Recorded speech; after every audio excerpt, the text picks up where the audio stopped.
Good morning. So today we will discuss numericals on Coulomb's law. First of all, we should have discussion of principle of superposition. तो सबसे पहले हम ये discuss करेंगे कि principle of superposition कैसे हमारी हेल्प करेगा in numericals of Coulomb's law. So what is the statement of principle of superposition? It states that force on any point charge due to other charges is equal to algebraic sum of forces of all other charges around that point charge. Around that point charge. So it is algebraic vector sum of all forces given by all surrounding charges on that point charge. So for this statement we can draw a simple diagram. We have taken plus q naught and around plus q naught we have plus q1 plus q2 plus q3 plus q4 plus q5 plus q6 plus q7. तो इस type से हमारे पास plus q naught के around 7 multiple charges present हैं. Now plus q naught और Q1 में कितना separation है R1, इन दोनों में R2, इन दोनों में R3, इन दोनों में R3 आप यहां ले सकते हो, यहां R7 ले लो, that is R6, R5 and R4.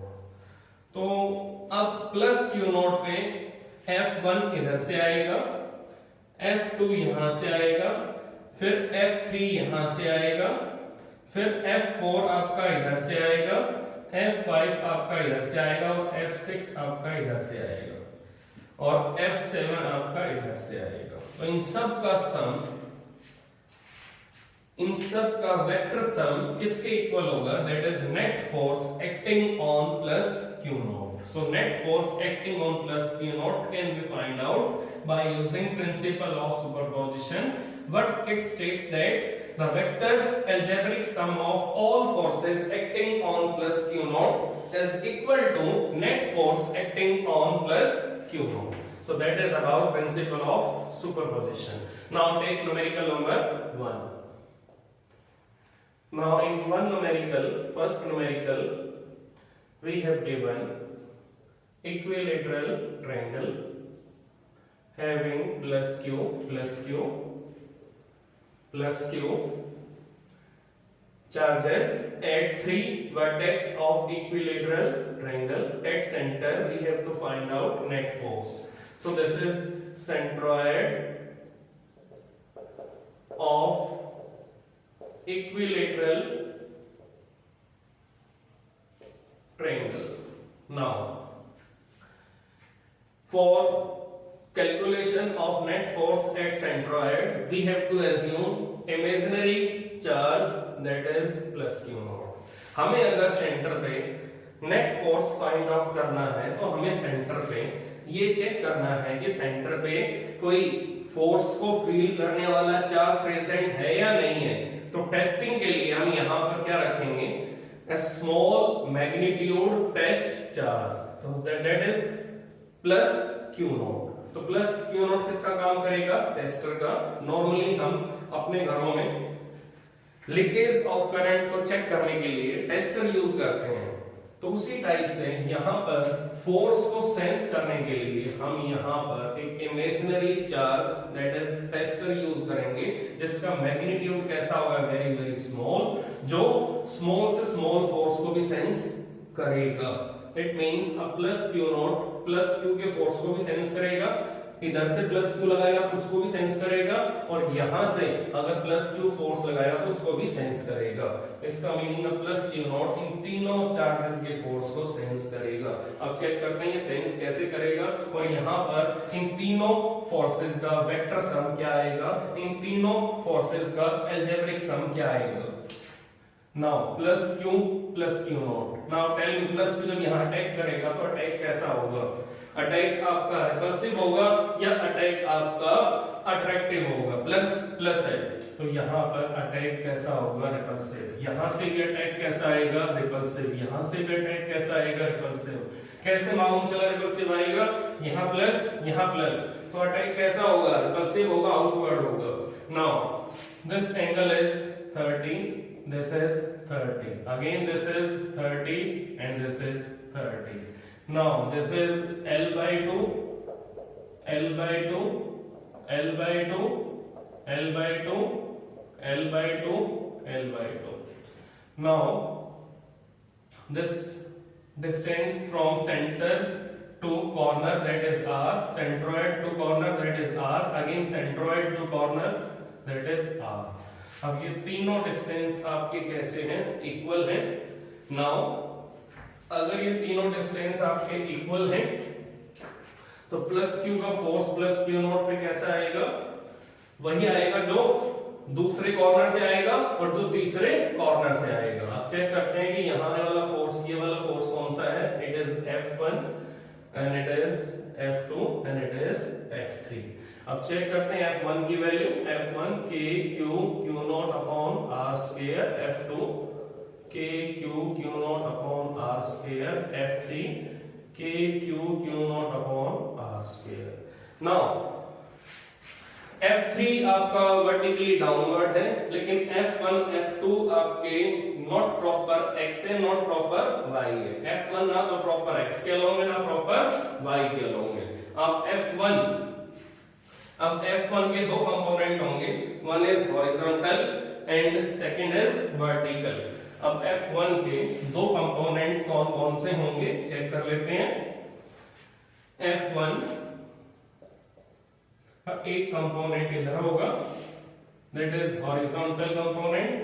अब ये अगर 90 है तो ये 60, तो ये 60, तो ये एंगल बोलो क्या बनेगा, 30 डिग्री। तो F1 ने कितना एंगल बनाया with x axis, that is 30, तो यहां बोलो क्या आएगा, F1 cos 30, और यहां बोलो क्या आएगा, F1 sin 30। इसी टाइप से F2 एंगल बनाएगा विद x एक्सिस 30, तो यहां बोलो क्या आएगा, F2 cos 30, और यहां F2 sin 30 and that is F3। तो ये आपका सेंट्रॉइड है। नाउ ये दोनों फोर्सेस कैसे हैं, इक्वल एंड अपोजिट, तो ये दोनों आपस में कैंसिल हो जाएंगे। हमारे पास ऊपर क्या बचेगा, F1 sin 30 plus F2 sin 30, नीचे क्या बचेगा, F3। नाउ अब हमें ये चेक करना है क्या ये ऊपर वाले फोर्सेस नीचे वाले कैंसिल कर रहे हैं, नहीं कर रहे हैं। अब चेक करते हैं कैंसिल करेंगे नहीं करेंगे। Now tell me 2 F1 sin 30, that is upward force। इस एरो का मीनिंग क्या है, upward force.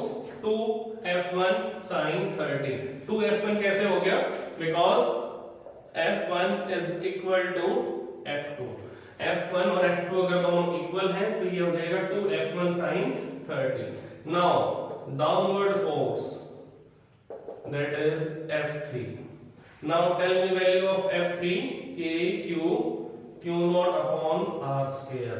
now tell me value of F1, K Q naught upon R square sin 30 1/2।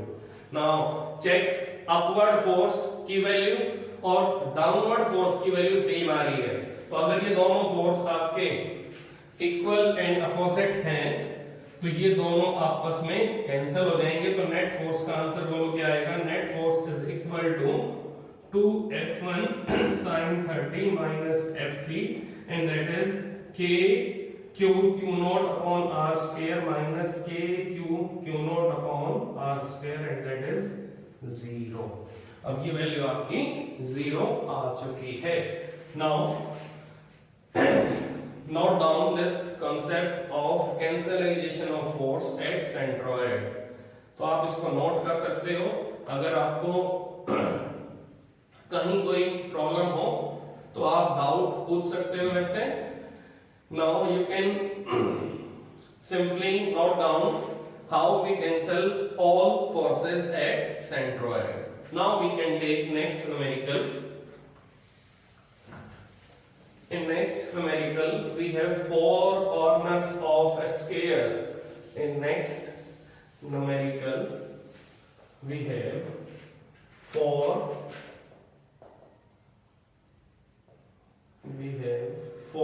corners of a sphere. We have 4 corners of a sphere.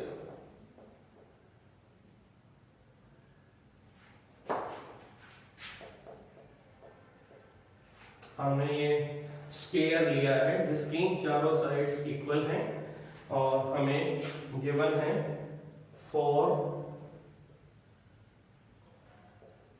corners of a sphere और चारों corners में हमें plus Q plus Q plus Q plus Q given है. तो हमें centre पे force का answer निकालना है. तो सेंटर पे अब आपको मालूम होगा क्या आएगा answer. At centre net force will be 0. तो कहीं भी अगर आपको फोर्स फाइंड आउट करना है तो सबसे पहले आपका प्राइम ऑब्जेक्ट क्या होगा. प्लस क्यू नॉट एज्यूम करना. तो सबसे पहले आप यहां प्लस क्यू नॉट एज्यूम करोगे और चेक करोगे कि प्लस क्यू नॉट पे चारों कॉर्नर से अटैक कैसा आ रहा है. अगर अटैक रिपल्सिव है तो आपको उस अटैक की डायरेक्शन मेंशन करनी पड़ेगी.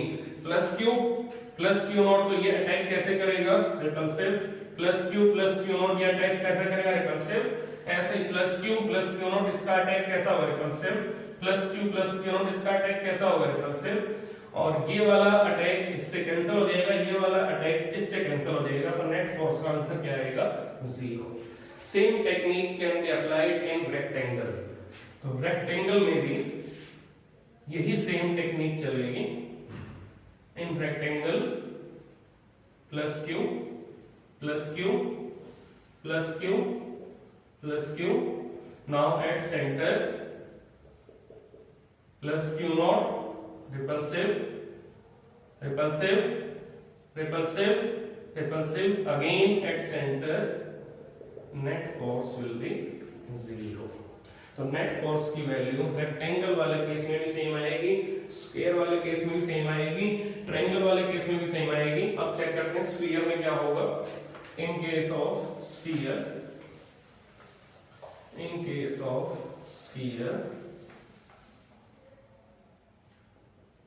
Numerical number 3 we have uniformly charged metallic conducting sphere. Uniformly charged metallic conducting sphere. अब स्फीयर में कंसेप्ट होता है. कंसेप्ट क्या होगा स्फीयर में. अगर आप किसी भी कंडक्टिंग मेटालिक स्फीयर को चार्ज करोगे तो सारा का सारा चार्ज कहां आ जाएगा. आउटर सरफेस पे आ जाएगा. रीजन क्या है. कंडक्टर के अंदर एटमॉस्फेयर कंडक्टिंग होगा. चार्जेस फ्रीली मूव करेंगे तो चार्जेस आपके एक दूसरे से रिपेल होकर कहां आएंगे. At maximum distance away from each other. And that maximum distance कहां मिलेगा आपको. आउटर सरफेस पे मिलेगा. इसका मीनिंग कंडक्टर के अंदर अगर आप सेंटर में कहीं पे भी चार्ज अगर दोगे तो वो चार्ज आपका आपस में रिपेल होकर सारा का सारा कहां आ जाएगा. आउटर सरफेस पे. रीजन क्या है. प्लस प्लस से जब रिपेल होगा तो वो मैक्सिमम डिस्टेंस कैरी करेगा अवे फ्रॉम ईच अदर. तो वो कहां आ जाएगा. आउटर सरफेस पे. नाउ अब inside conducting metallic sphere there is no electric charge. तो अब हमें इसके अंदर कहीं पे भी इलेक्ट्रिक चार्ज नहीं मिलेगा और हमें सेंटर पे क्या निकालना है, नेट फोर्स। तो हम सेंटर पे क्या एज्यूम करेंगे, tester and that is plus Q not. अब ये टेस्टर इधर से रिपेल होगा, यहां से भी रिपेल होगा, इधर से भी रिपेल होगा, इधर से भी रिपेल होगा, तो इसके ऊपर नेट फोर्स का आंसर क्या बनेगा, net force is equal to 0।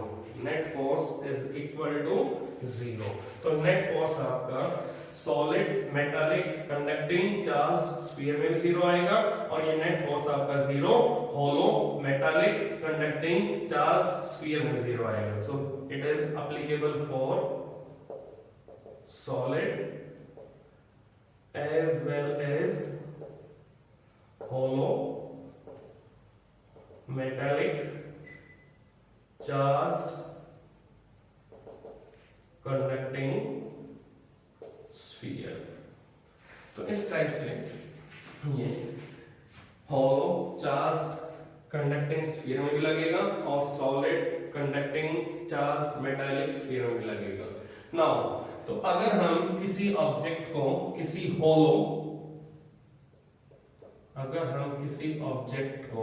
किसी ह्यूमन बॉडी को अगर होलो चार्ज कंडक्टिंग स्फीयर के अंदर सेटिंग देंगे तो उस ऑब्जेक्ट के ऊपर, उस ह्यूमन बॉडी के ऊपर एक्सटर्नल करंट कभी भी नहीं आएगा।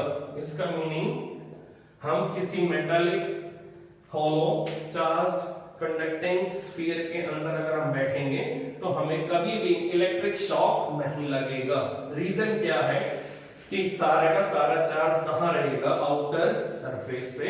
Inside metallic sphere there is no presence of electric charge. आप एग्जांपल ले सकते हो, एग्जांपल ये है आपकी कार मेटालिक बॉडी की होती है। तो अगर एक कार आपकी इस टाइप से है और आप इस कार के अंदर बैठे हो और साइड में एक इलेक्ट्रिसिटी का पोल है, वहां से लाइन वायर डिस्कनेक्ट हो गया, अगर आपकी कार से टच हो जाती है तो सारा का सारा चार्ज आपकी कार के आउटर सरफेस पे डिस्ट्रीब्यूट हो जाएगा और आप कार के अंदर बैठे हो तो चार्ज कार के अंदर क्या होगा, that is 0, so that you will not experience any amount of electric shock। तो कार के अंदर वाली बॉडी को इलेक्ट्रिसिटी फील नहीं होगी, कार के अंदर वाली बॉडी को इलेक्ट्रिक करंट नहीं लगेगा, कार के अंदर वाली बॉडी को इलेक्ट्रिक शॉक नहीं लगेगा। रीजन क्या है, complete charge will reside on outer surface of metallic car. So that concept is known as electrostatic shielding. Electrostatic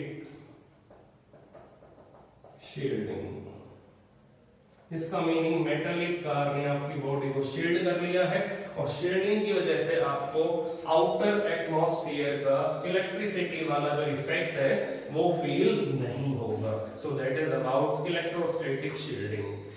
तो आपको नया कांसेप्ट क्या मिला, इलेक्ट्रोस्टैटिक शील्डिंग का मीनिंग हम किसी भी ऑब्जेक्ट को आउटर एटमॉस्फेयर के इलेक्ट्रिक इफेक्ट से बचा सकते हैं। इसका मीनिंग अगर क्लाउड्स के अंदर लाइटनिंग हो रही है तो उस लाइटनिंग से आप अपनी बॉडी को बचा सकते हो, कहां बैठ के, इनसाइड एनी मेटालिक कार। तो अगर आप कार के अंदर बैठे हो तो आप लाइटनिंग ऑफ एटमॉस्फेयर से, आप लाइटनिंग ऑफ क्लाउड से अपनी बॉडी को बचा सकते हो। So that is electrostatic shielding.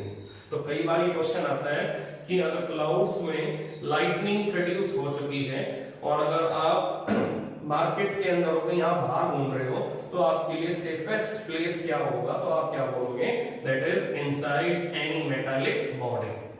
So this is the safest place to save yourself from lightning of cloud. तो क्लाउड की लाइटनिंग से बचना है, क्लाउड के इलेक्ट्रिक शॉक से बचना है, तो हमें इस मेटालिक कार के अंदर बैठना ही पड़ेगा। Now next numerical we can take. Next numerical, that is of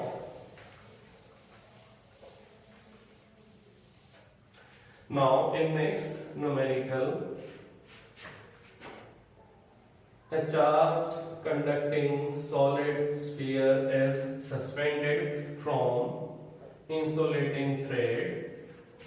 Now this charged solid sphere is having charge 5 microcoulomb, and below 5 centimeter from this charged solid metallic sphere, another solid conducting metallic sphere is placed having unknown charge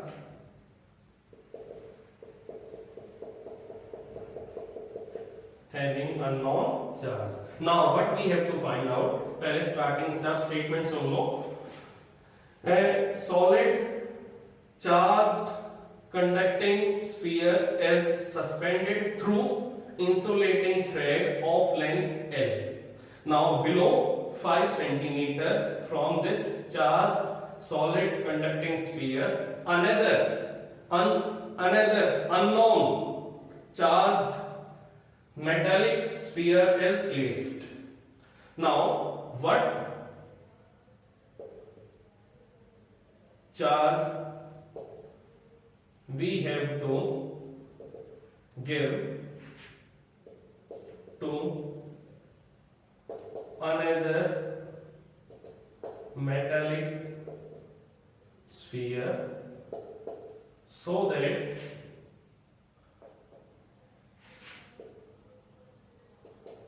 tension in thread becomes zero.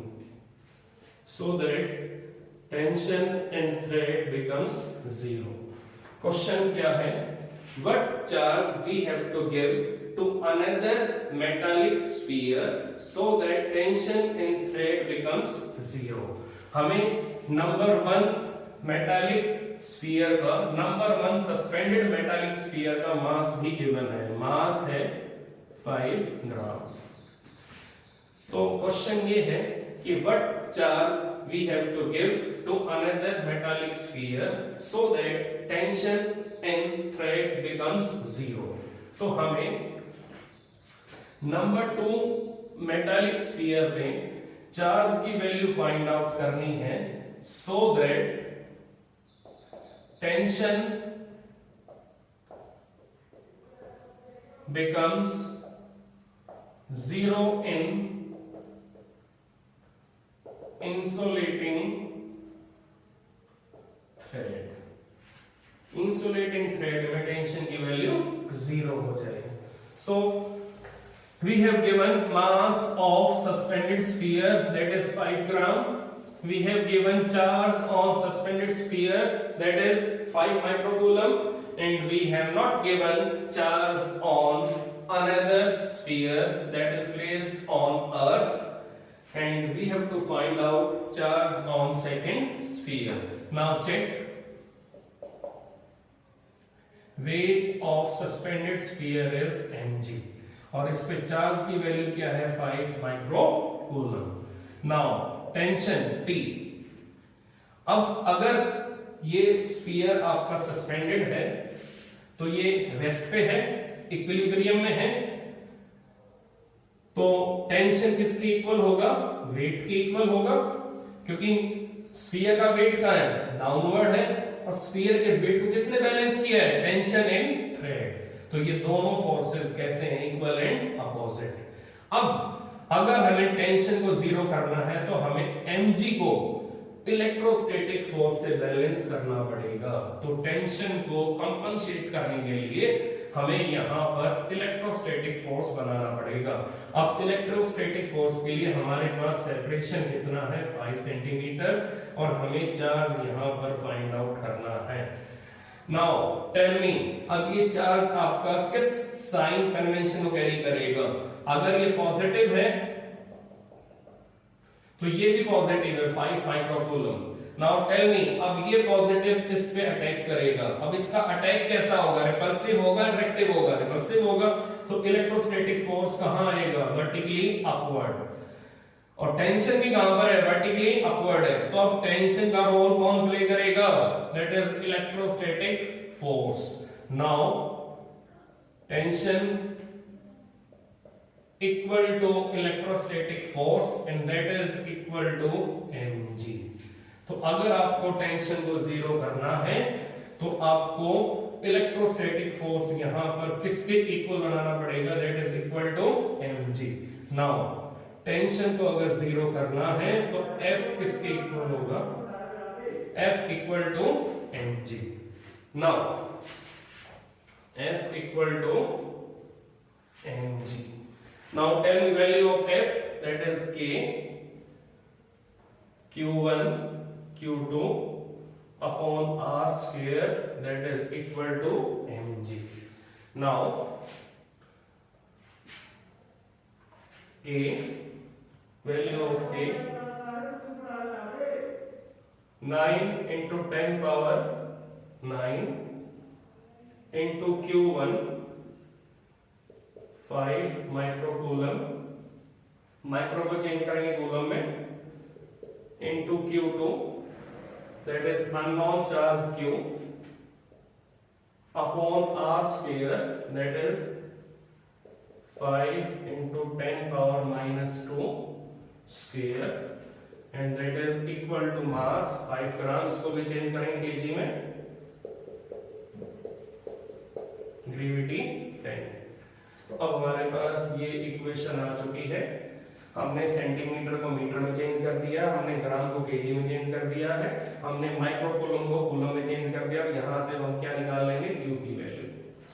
तो अब हमें यहाँ पर दो concept मिले। Concept number 1 कि Q कैसा होगा, पॉजिटिव, फोर्स कैसा बनाएगा, रिपल्सिव, और रिपल्सिव फोर्स से टेंशन जीरो हो जाएगी। और Q की वैल्यू क्या होगी, Q की वैल्यू हम रखेंगे electrostatic force equal to mg वाले कांसेप्ट से, और यहां से Q का आंसर आ जाएगा। So this is all about this numerical. So in next class we will discuss new numericals of Coulomb's force, and then after we will discuss electric field, new concept in electrostatics. So this is all about this numerical. Your job is that you have to find out value of Q. So by simple calculation you can find out value of Q. So that is about this numerical. Okay, thank you.